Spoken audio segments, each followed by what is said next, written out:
KVS আর এনভিএসের টিয়ার 2 পরীক্ষা তো শেষ হলো, কিন্তু আসল খেলা তো শুরু হবে এখন। অনেকের মাথাতেই এখন ঘুরছে, আচ্ছা এরপর ঠিক কি হবে, ফাইনাল সিলেকশনের জন্য আর কি ধাপ বাকি আছে। চলুন আজকের এই আলোচনাতে আমরা পরীক্ষার পরের প্রত্যেকটা স্টেপ এমনভাবে বুঝে নেব যাতে পুরো ব্যাপারটা আপনাদের কাছে একদম জলের মতো পরিষ্কার হয়ে যায়। এটাই তো এখন লাখ টাকার প্রশ্ন, তাই না? পরীক্ষা তো দেওয়া হয়ে গেল, এখন সবাই রেজাল্টের অপেক্ষায়। কিন্তু এর পরের ধাপগুলো ঠিক কি কাদের ইন্টারভিউ হবে আর কাদের হবে না? আর সবথেকে বড় কনফিউশন, চাকরিটা শেষ পর্যন্ত কেভিএসে হবে নাকি এনভিএসে, সেটা ঠিক হবে কিভাবে? আসুন এই সব প্রশ্নের উত্তরই এক এক করে খুঁজে নেওয়া যাক। দেখুন, পুরো প্রক্রিয়াটা ঠিকঠাক বুঝতে হলে আমাদের আগে 3টে প্রধান প্লেয়ারকে চিনতে হবে। একদিকে আছে কেভিএস মানে কেন্দ্রীয় বিদ্যালয় সংগঠন, আর অন্যদিকে আছে এনভিএস মানে নবোদয় বিদ্যালয় সমিতি। আর এই দুটো সংস্থার জন্যই নিয়োগের পুরো দায়িত্বটা সামলাচ্ছে সিবিএসই। তো কার কি ভূমিকা, চলুন সেটাই এবার দেখে নিই। মানে ব্যাপারটা খুবই সহজ। টিয়ার 1 পরীক্ষা থেকে শুরু করে টিয়ার 2, তারপর ইন্টারভিউ বা স্কিল টেস্ট, আর সবশেষে ফাইনাল মেরিট লিস্ট তৈরি করা, এই সব কিছুরই দায়িত্বে থাকছে সিবিএসই। এর মানে হলো পুরো সিস্টেমটা একটাই কেন্দ্রীয় সংস্থা চালাচ্ছে, যা পুরো প্রক্রিয়াটাকে আরও গোছানো আর স্বচ্ছ করে তোলে। ওকে, এবার আসা যাক সবথেকে গুরুত্বপূর্ণ অংশে। ফাইনাল মেরিট লিস্টটা আখির তৈরি হবে কিভাবে? এই লিস্টটাই কিন্তু ঠিক করে দেবে কে চাকরিটা পাচ্ছে আর কে পাচ্ছে না। তাই এটা কিভাবে তৈরি হয় সেটা জেনে রাখাটা কিন্তু খুবই জরুরি। এখানে দেখুন, দুটো আলাদা রাস্তা আছে। যে পোস্টগুলোর জন্য কোনো ইন্টারভিউ বা পার্সোনালিটি টেস্ট নেই, সেগুলোর ক্ষেত্রে মেরিট লিস্ট হবে শুধু টিয়ার 2 পরীক্ষার নম্বরের উপর ভিত্তি করে, একদম সোজা হিসেব। অন্যদিকে যে পোস্টগুলোতে ইন্টারভিউ আছে, সেখানে টিয়ার 2 আর ইন্টারভিউর মোট নম্বর যোগ করে ফাইনাল লিস্ট বানানো হবে। তাই আপনার পোস্টটা কোন ক্যাটাগরিতে পড়ছে সেটা কিন্তু পরিষ্কারভাবে জেনে রাখতে হবে। রেজাল্ট বেরোনোর পর একটা কাজ করতে হবে, যেটা হয়তো এই পুরো প্রসেসের সবথেকে নির্ণায়ক বা গেম চেঞ্জিং ধাপ, আর সেটা হলো অনলাইন পছন্দক্রম বা প্রেফারেন্স ফর্মটা পূরণ করা। বিশ্বাস করুন, এই একটা কাজই কিন্তু আপনার ভবিষ্যৎ কর্মস্থল কোথায় হবে সেটা ঠিক করে দেবে। আচ্ছা, এই অনলাইন পছন্দক্রম পোর্টাল জিনিসটা আসলে কি? ভাবুন তো, এটা অনেকটা কলেজের অনলাইন কাউন্সেলিংয়ের মতো।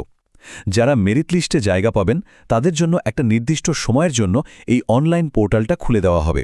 সেখানে লগইন করে আপনাকে জানাতে হবে যে আপনার প্রথম পছন্দ কেভিএস নাকি এনভিএস, কোন পদে আপনি বেশি আগ্রহী। এই তথ্যটা বোর্ডকে ফাইনাল সিট অ্যালোকেশন করতে খুব সাহায্য করে। এই কথাটা কিন্তু মাথায় একদম গেঁথে নিতে হবে। একবার আপনি আপনার পছন্দের তালিকা জমা দিয়ে দিলেন মানে ওটাই ফাইনাল, ওটা আর কোনোভাবেই পাল্টানো যাবে না। কোনো রকম অনুরোধ বা কোনো বিশেষ পরিস্থিতিতেও এই নিয়মের কোনো বদল হবে না। তাই ফাইনাল সাবমিট করার আগে খুব ভালোভাবে চিন্তা করে নেবেন, কারণ আপনার ওই সিদ্ধান্তটাই কিন্তু শেষ কথা। এই স্লাইডটা দেখুন, দুটো সম্ভাব্য পরিণতির ছবিটা একদম পরিষ্কার। যদি আপনি নির্দিষ্ট সময়ের মধ্যে প্রেফারেন্স ফর্মটা পূরণ করেন, তাহলেই আপনাকে চাকরি দেওয়ার জন্য বিবেচনা করা হবে। কিন্তু যদি কোনো কারণে এই কাজটা করতে ভুলে যান বা না করেন, তাহলে মেরিট লিস্টে নাম থাকা সত্ত্বেও আপনাকে অযোগ্য বলে ধরে নেওয়া হবে। এর মানে এত খেটে পরীক্ষা দিয়ে ভালো স্কোর করেও শুধু এই একটা ভুলের জন্য পুরো দৌড় থেকে আপনি ছিটকে যেতে পারেন। বেশ, সবাই নিজেদের পছন্দ জানিয়ে দিল।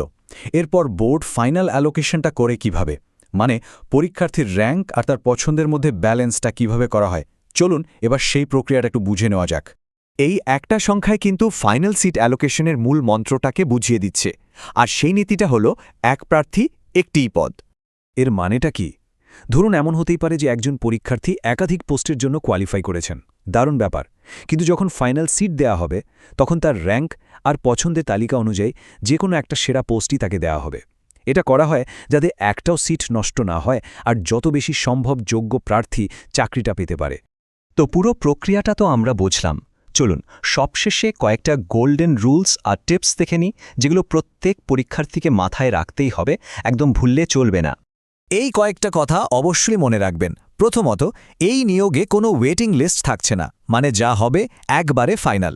দ্বিতীয়ত, নিয়োগ সংক্রান্ত যে কোনো বিষয়ে সিবিএসই যে সিদ্ধান্ত নেবে সেটাই কিন্তু ফাইনাল এবং সবাইকে মানতে হবে।